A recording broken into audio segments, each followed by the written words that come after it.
Saudara-saudari terkasih, salam jumpa kembali dalam Lilin Sabda edisi hari Selasa yang merupakan juga peringatan Santo Bernardus Abbas. Injil yang akan kita bahas adalah dari Injil Matius bab 19 ayat 23 sampai 26. Dikatakan seperti ini. Yesus berkata kepada para murid-Nya, "Aku berkata kepadamu, sesungguhnya sukar sekali bagi seorang kaya untuk masuk ke dalam kerajaan surga. Sekali lagi aku berkata kepadamu, lebih mudah seekor unta masuk melalui lubang jarum daripada seorang kaya masuk ke dalam kerajaan Allah." Ketika murid-muridnya mendengar hal itu, sangat gemparlah mereka dan berkata, "Jika demikian, siapakah yang dapat diselamatkan?" Yesus memandang mereka dan berkata, "Bagi manusia, hal ini tidak mungkin, tetapi bagi Allah, segala sesuatu mungkin." Saudara-saudari yang terkasih dalam Kristus, kita akan berfokus kepada ayat 25, yaitu reaksi para murid setelah mendengar Yesus mengatakan bahwa lebih mudah bagi seekor unta untuk masuk lewat lubang jarum daripada seorang kaya masuk ke dalam kerajaan surga.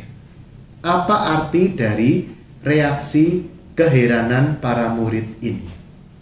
Kita tahu bahwa dalam Perjanjian Lama, salah satu tanda bahwa seseorang diberkati Tuhan itu adalah bahwa dia kaya. Kita bisa mengingat kisah Nabi atau kisah tokoh suci bernama Ayub yang diberkati Tuhan dengan kekayaan luar biasa, tetapi kemudian diambil dalam sekejap kekayaan itu. Maka bagi bangsa Israel, orang yang kaya itu orang yang diberkati. Rupanya Yesus ingin membongkar pemahaman-pemahaman lama itu, bahwa yang masuk kerajaan surga itu bukan lalu orang kaya otomatis masuk kerajaan surga. Dia harus menjadi orang kaya yang peduli pada sesama, yang mau berbagi, yang mau lepas bebas dari kekayaan yang dia miliki.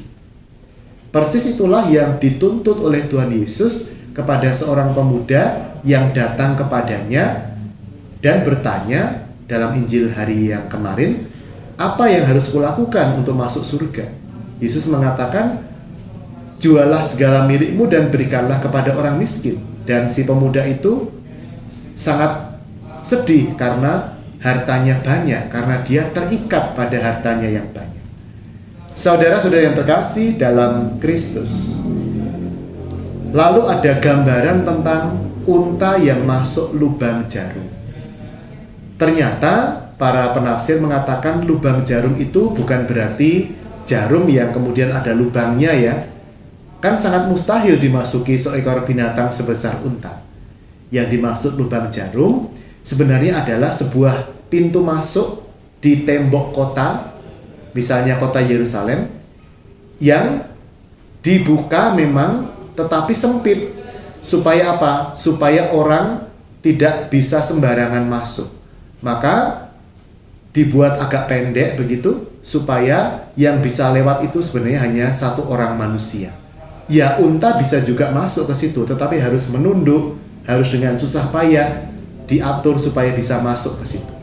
Jadi lubang jarum berarti sebenarnya adalah sebuah pintu kecil di gerbang kota yang tetap terbuka pada malam hari, sementara gerbang utama kota itu ditutup demi alasan keamanan. Tuhan memberkati kita dalam nama Bapa dan Putra dan Roh Kudus. Amin.